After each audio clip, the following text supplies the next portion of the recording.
All right, so this is the June 18th Resource Management Forum with 3 items on today's agenda.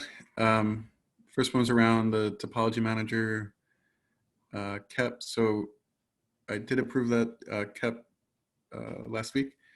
For the question on if it's suitable for 119, I think we need to follow up on that. The 119 dates still seem to be having some change. And so from my perspective, whether it's 119 or 120, we should still look to do the work, and then we can work with SIG release to see if, as a part of the fluctuations in dates, if there's any issue in getting this in 119. But I don't know the answer off the top of my head right now. I'm sorry. Hello, Derek. Chris here. Yeah, I looked on the dates, and because I'm not sure what would be the process for us, because normally I think we should call for the exception to have these enhancements in 119, but the code freeze is in the 2 weeks from now, I think. So the question is that should we call for exception either way or not, or just? Yeah, so to be clear, like I don't tie merging the KEP to this is the release that the code will be implemented. They're kind of distinct actions, right? Like a good design is ready to merge when a good design is ready to merge. The enhancements tracking, which was associated with enhancement issues, is traditionally what I had viewed as was what was tracked in SIG release. And so I think we need to follow up on if the enhancement issue was filed, and that would be the thing that the exception is directed towards. And as a part of that process, you have to point to the associated KEP. So I basically, merge of the KEP does not necessarily mean that merge of code will happen in present release, if that makes sense. Okay, thanks. But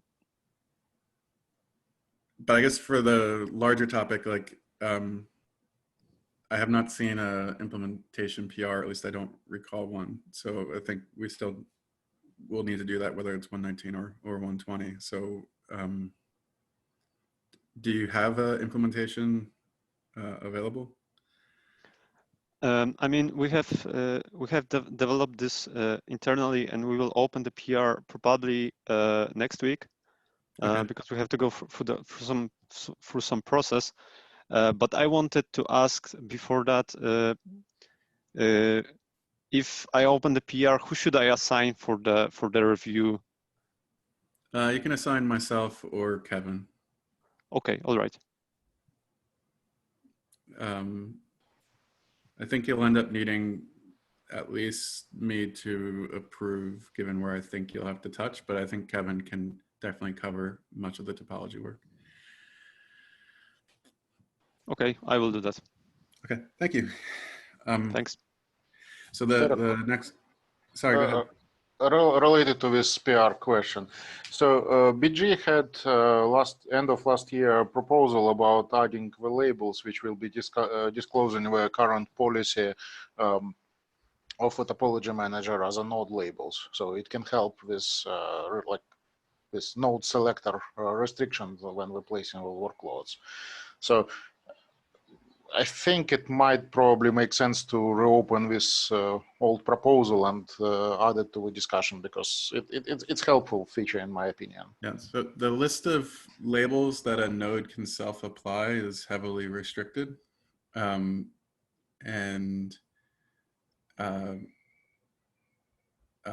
We should, as a part of that proposal, talk through what actual labeling powers a node has for itself, which is not wide open. So I guess that's the one caution Alex would have on that, similar to why when the node feature discovery component requests changes were requested to do the labeling centrally and not from each node. We could also look to see if that component as well could take on the labeling responsibility. Yeah, I understand that. I was just referring to the scenario what BG opened a proposal long time ago and nobody commented. So I think it's a good time right now to actually reopen it and like as we have people who are interested in the topic to provide the comments. That was my proposal. Yeah, sure. No issue with that. I don't.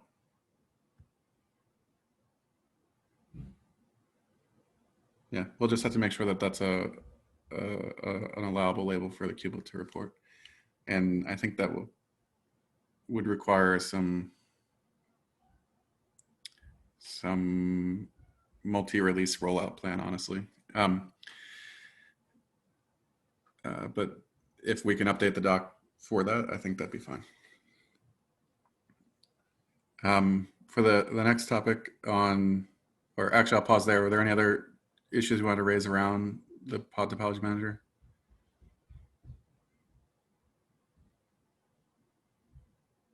Okay. So the next topic around 5G deployment scenarios, were there? Yeah, so this is the this is the presentation that I was supposed to do last week, but there was no time. So Derek, if you could let me share the screen, I will show the presentation. It's just 2 slides with the content, so it won't take the whole meeting, I suppose. Yeah, so I think this is the largest topic because on the last issue, it was just a reminder to approve, which I did before the call, and it was just been gated on an EDE test to merge. So I think the remainder of the time is yours. Yeah, go ahead. You should be able to present. Okay, thanks. I will.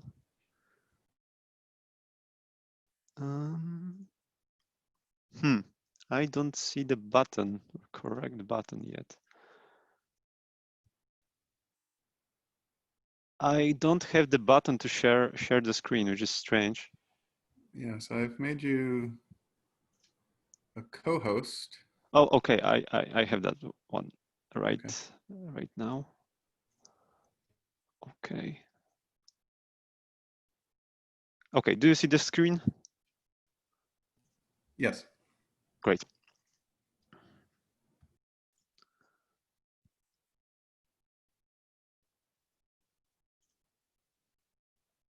Okay, so the presentation is about the 5G deployment and the user plane in the 5G and how it connects with the pod scope of topology manager and what is the use case of that. To acknowledge the BG prepared the presentation and I'm just presenting this for the community. On the picture, you can see the 5G deployment in the standalone version, which is the pure 5G deployment. If we would have deployment that would base on the 4G infrastructure, that would be the non-standalone deployment. And there is the difference because the non-standalone deployment would be much more complex because it would be connected with the 4G infrastructure. The important thing in 5G is that it wants to use the microservices in its components. So the core network of 5G will have different microservices, and thanks of that, it can allow telco to build a scalable mesh network of the core system in the cloud. Also, 5G implements the CAPS, which is the control and user plane separation, and thanks of that, there can be an efficient expansion of edge cloud. So the core cloud can grow separately and the edge cloud can grow separately. And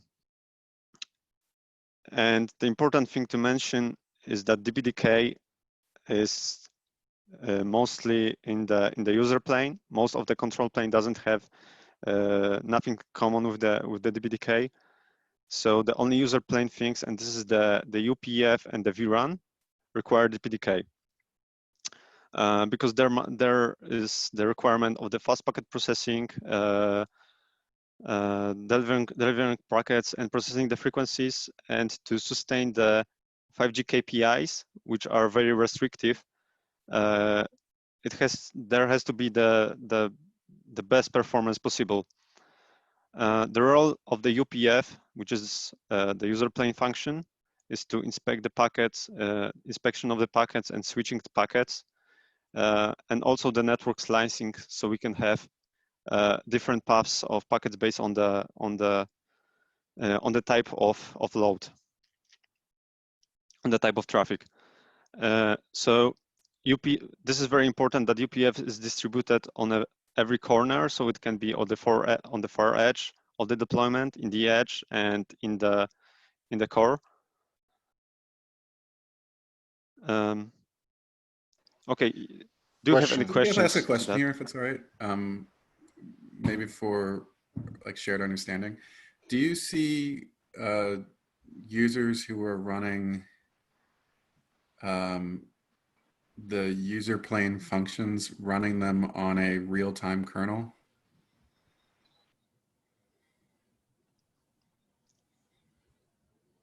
Okay, I haven't seen many true deployments of that.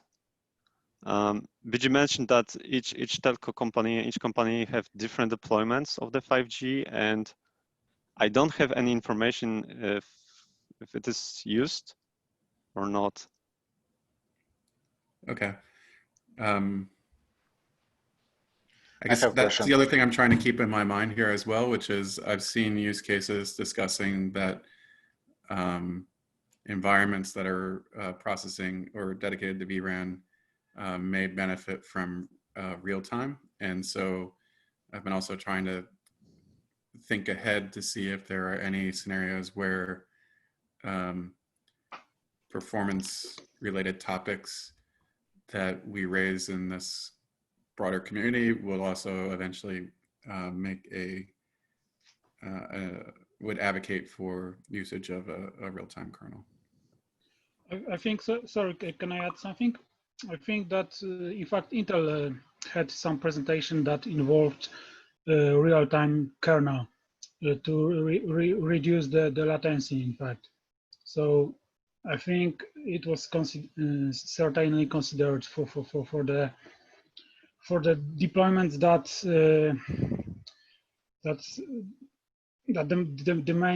the main goal is to reduce the latency, and because of reducing the latency, we can also increase the throughput in the network. So I can provide you a link to this presentation after the yeah, that'd be great. I think it's good that as a community we kind of share that collective discussion. And like I said, I've heard similar, and so I've been just trying to understand that, like, if people are running kubelets on a real-time kernel and using these features, should we start exposing that as an option in how we evaluate KEPs? But thank you for if you can provide that information in the future. But it was in fact that presentation was focused on virtual machines rather than containers. But anyway, I can provide the link to the presentation. Awesome, thank you. Yeah, one thing to add, I think that we can split that in the 5G we have two types of requirements. That the one that will be required for the DPDK processing. So the requirement to CNF to actually work, and the other one is the tweaking of the host and of the configuration to be to have the best performance possible. And it is hard to find the unified way of doing this performance tweaking right now, because there are different kind of scenarios and deployments, and there is no unified configuration that I haven't found anything like that yet. So right. Chris, BG, I have well, one thing I want to ask if my assumptions are correct, and second, it's more generic question. So first question is about the assumptions. So do I understand correctly what all the UPF, so all the DPDK functions, it will be guaranteed class containers and pods? In the scenarios and examples I saw and the information that also be provided, yes. Not all will have integer. Not all containers will have integer CPU request, but that will be the guaranteed class of service to have the exclusive CPUs of the most important container. What about control plane? So how you see like the spread between the classes for control plane components? Okay, for control plane components, I haven't seen the specification of a pod, but for example as the performance is mostly required for the user plane, I think that there won't be much requirement to have that in the control plane.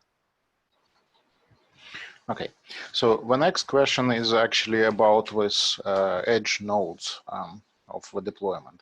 So do I understand correctly what this edge nodes, it will run just few instances of UPF functions? So it will be like, I don't know, like less than a dozen of containers which require specific performance criteria. Let me get to the second slide. We will get through the example. Okay. And this is, I think, what you are asking. So this is the specific use case for the pod scope of topology hint generation. The background is basically the hardware example, how the user plane function can be deployed. So the first one, we won't have servers that will serve specific services. So we want separate servers for UPF, separate servers for the vRun and for the DB. In the example, we have 5 servers and 2 are for the UPF, 2 are for the vRun and 1 for DB. The second important thing is that to save the space and resource efficiency, the preferred hardware will be the server with with 2 sockets. We can in this scenario deploy 2 UPFs on that server, because UPF has high requirement of the of exclusive CPUs. Like in the third point, there is an example. UPF requires 12 exclusive CPUs, and a dual socket server will have around of 32, 34 additional for the host. So we can deploy 2 UPF pods on that server, and this server will serve only UPFs, not any other application. But well, my question still stands. So like the current generation of CPUs have like 40 or more cores per socket. Like AMD has 60 something cores per socket. And like amount of PCI buses and PCI cards, what is capable of running on the 2 socket servers is also like, I don't know, like 8 or more. So my question is, your expectation, it will be like in your picture, just 2 high priority workload, or it can be like if resources are available, like up to dozen or a couple of dozens? Okay, so for the initial generation of the 5G deployment, the hardware will be determined for the software. So like we want to have a dual socket server with such amount of CPUs that will serve, for example, 2 UPFs. So the hardware is dedicated for the UPFs here.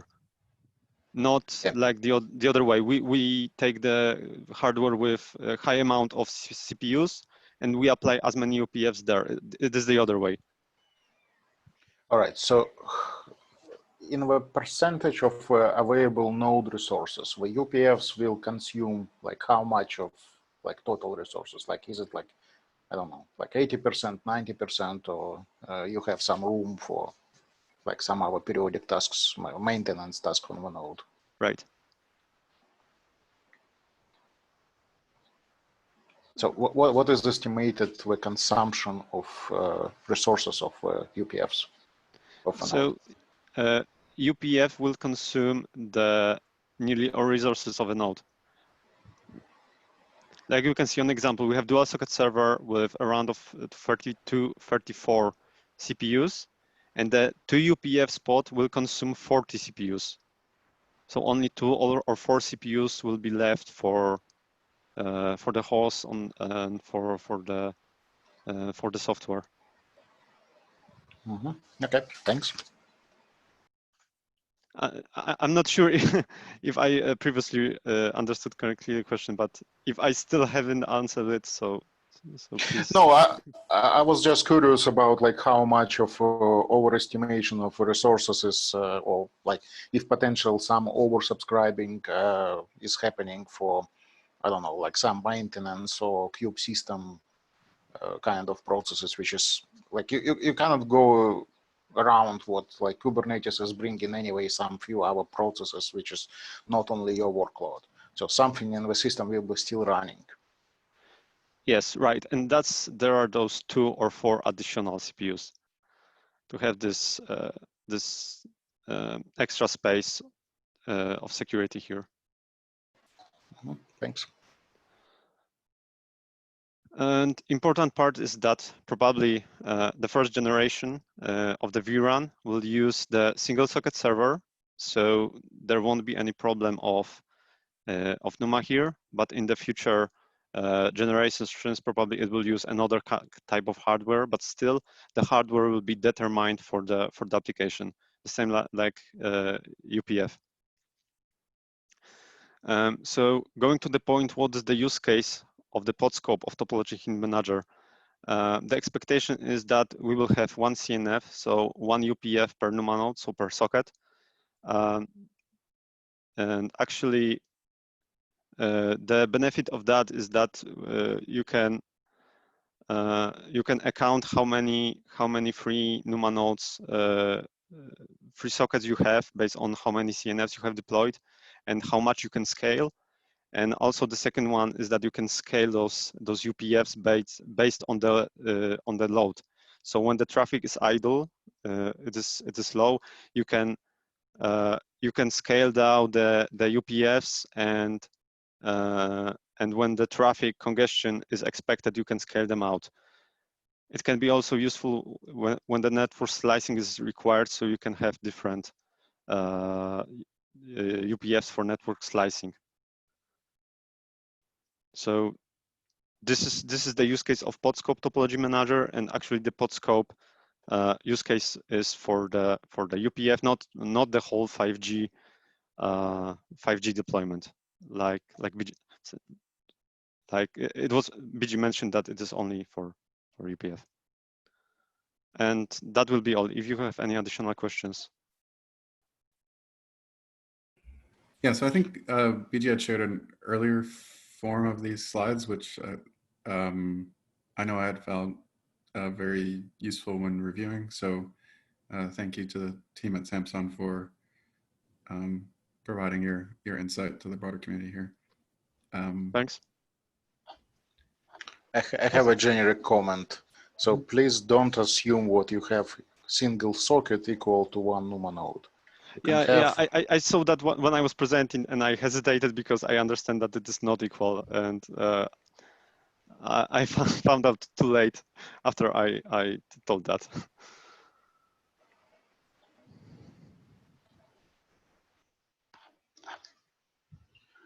Sorry, Alexander.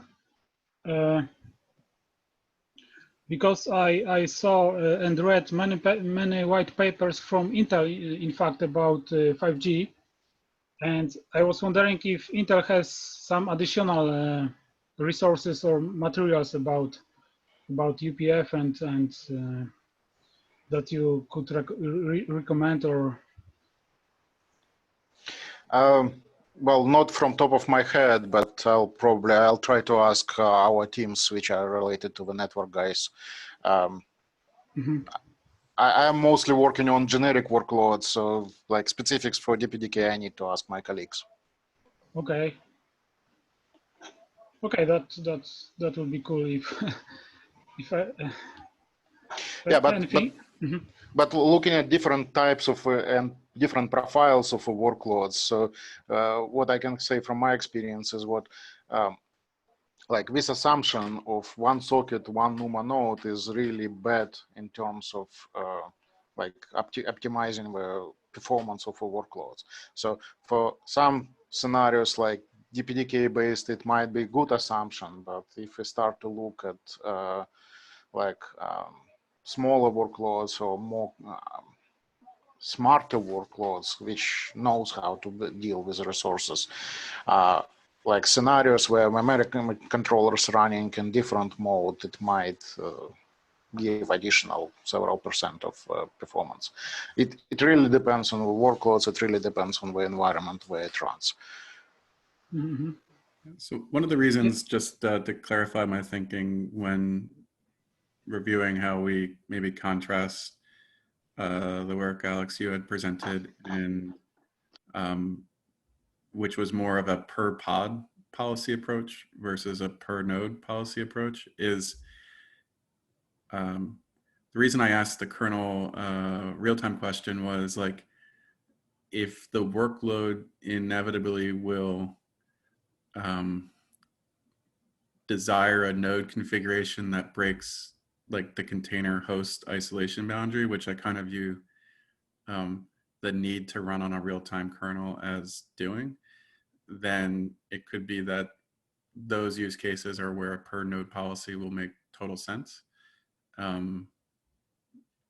because you have a specialized node configuration the moment you need a specialized variant of your OS. And so maybe we can just kind of like build a bit of a decision matrix as we start to think through these things. Like for Kubernetes on this class of workload, where you desire this variant of an OS, you may desire having per node configuration policy rather than per pod policy as a user. But anyway, that was just, that's where I was coming from on that mindset. Maybe that resonates with you, Alex, but.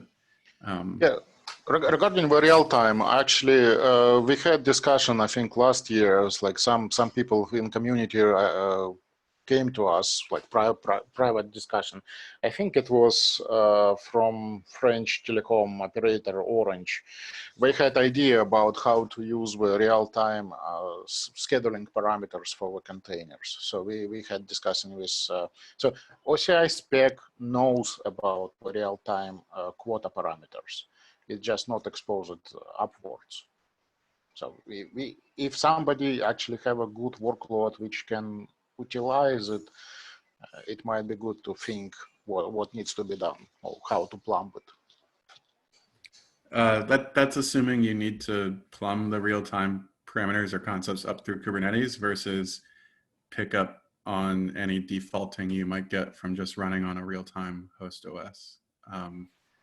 And so, yeah, we can definitely talk through that. But host OS might be not enough because you still need to set the quotas accordingly. Potentially, yes. And so either way, I was just trying to call out maybe a heuristic we can follow when thinking about approaches to problems and how we choose to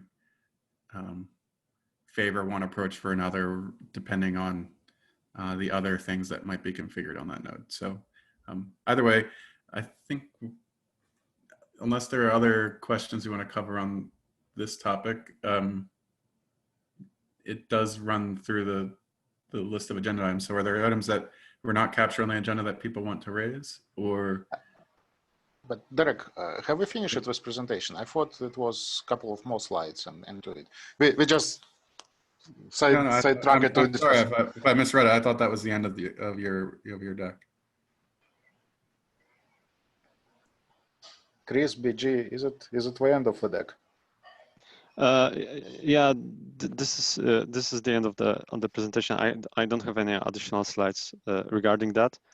And actually, if you think that there is any more topic to be discussed regarding 5G, we can gather and more discuss about it.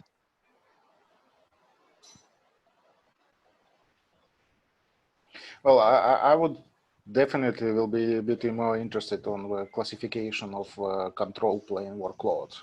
So just to estimate, like for example, like are we talking about dozens of reports, hundreds of reports? Are we having some specific requirement for performance or like reliability or I don't know, something else? All right, I will discuss it with GB. We'll talk about it, and we can come back with that topic later.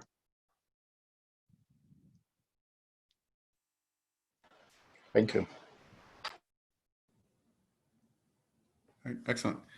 And I know there's some folks at Red Hat that are exploring real-time oriented use cases as well. So maybe we can look to connect a broader community of folks so we can better share our knowledge here. So if there are no other topics that people want to raise today, we can adjourn. And big thank you to the team at Samsung for presenting, and I'm glad we're making some forward progress here.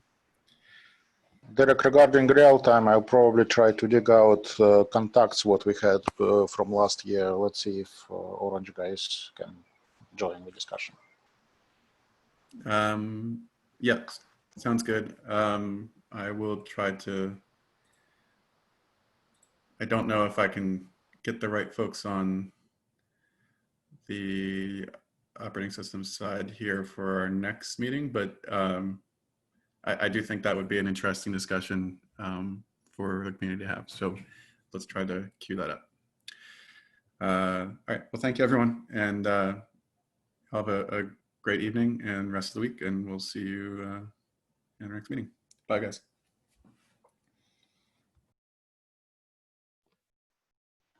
Bye, yeah. Bye. Bye. Thank you.